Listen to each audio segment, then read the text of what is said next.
Are you a working professional wanting to give the CAT exam and there are only 25 days left? You think you're the only one in this situation? No, you're not. There are many out there just like you, all nervous because there are only 25 days left and they have to give this CAT exam because they haven't given it last year and they can't prolong it for next year. They have to give it this year, but don't know what to do in these 25 days left for the CAT exam. So in this video, I will give you an absolute practical strategy for next 25 days which will actually enhance your percentile.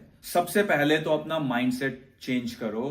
Don't think that it is too late already because 25 days are a lot of days. Don't look at it as days, look at it as hours. If you can take out 4 hours from your daily routine, you can easily have about 100 hours of experimenting with different mock tests, etc. etc. So 100 घंटे बहुत होते हैं. Stop looking at it as 25 days left. So for an experienced person, one thing that goes for you is that you already have discipline. You're not somebody who will get up at 11 o'clock or then कुछ पता ही नहीं है पूरी daily routine का. You already have a set routine. You're following that. You just need to squeeze out 2 hours in the morning, 2 hours in the evening, and you'll have 4 hours in a day, and you'll have 2 days every week over the next 25 days in which you can prepare a lot. So mindset shift is very, very important before we do anything else. अब important point ये है जो मैं अगले 3-4 point आपको बताने वाला हूँ, वो आपके next 25 days को मैं डिवाइड कर रहा हूँ in 3 to 4 weeks, जितना भी आपके पास टाइम है डिपेंडिंग ऑन दैट.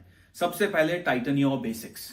So जो भी आपको आता है, stop going through different books, different preparation material.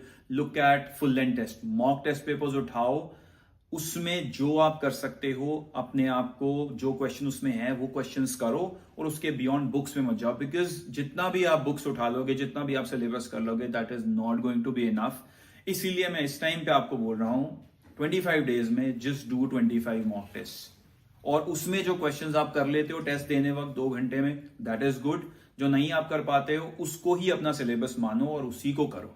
That is one important point that I would want to tell you. Point number 2, simulate the exam pressure. ये मैंने पहले भी एक वीडियो में बोला है कि अगर आप अपने आप को सेम एग्जाम सिचुएशन में अगले 25 दिन डालोगे, आप FLT लो, फुल लेंथ टेस्ट लो, 2 घंटे के लिए बैठो, दैट इस तरह से बैठो कि that you are sitting for a CAT exam. 2 घंटे में एग्जाम करो और उसके बाद इवेल्युएशन करो और कुछ मत करो, एनालाइज करो लेटर ऑन, बट 2 घंटे you sit just like you are giving the CAT exam. मतलब आपको एग्जाम प्रेशर फील होना चाहिए every single day, so that when you are going for the exam eventually on the final day you don't feel the pressure. So simulate the exam pressure. Point number 3, stability and speed के ऊपर काम करो. Don't think कि मुझे सारा कुछ करना है, सिलेबस सारा करना है, सारे एग्जाम्स करने हैं, सब कुछ करना है. जो करो वो अच्छे से करो, क्वालिटी पे ज्यादा ध्यान दो, क्वांटिटी पे ज्यादा ध्यान मत दो.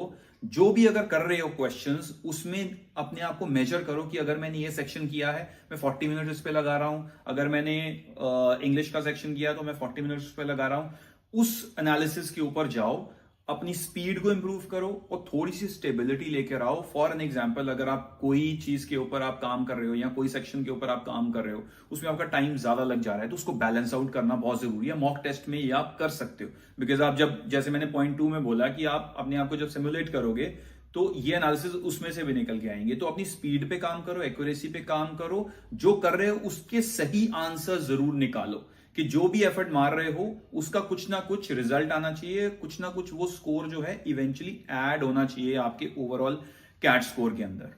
And lastly, the last point and the most important point, जैसे मैंने पहले माइंडसेट की बात करी थी, लास्ट में भी मैं अगेन आपके टेम्परामेंट की बात करूंगा, because CAT is not just a test of your skills और your IQ.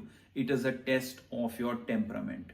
How cool and confident you are at the end of it. If you will be cool, if you will be confident, you will actually be able to do really, really well. बहुत सारे लोग एक तो comparison करने लग जाते हैं, खास करके जब वो प्रिपेयर कर रहे होते हैं. अच्छा, तेरे कितने स्कोर आ रहे हैं, तेरे कितने स्कोर हैं. Don't do that.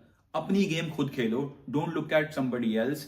Don't look at these scores as like something कि मेरे अब इतने स्कोर आ गए हैं तो कैट में मैं इतने ही स्कोर कर लूंगा.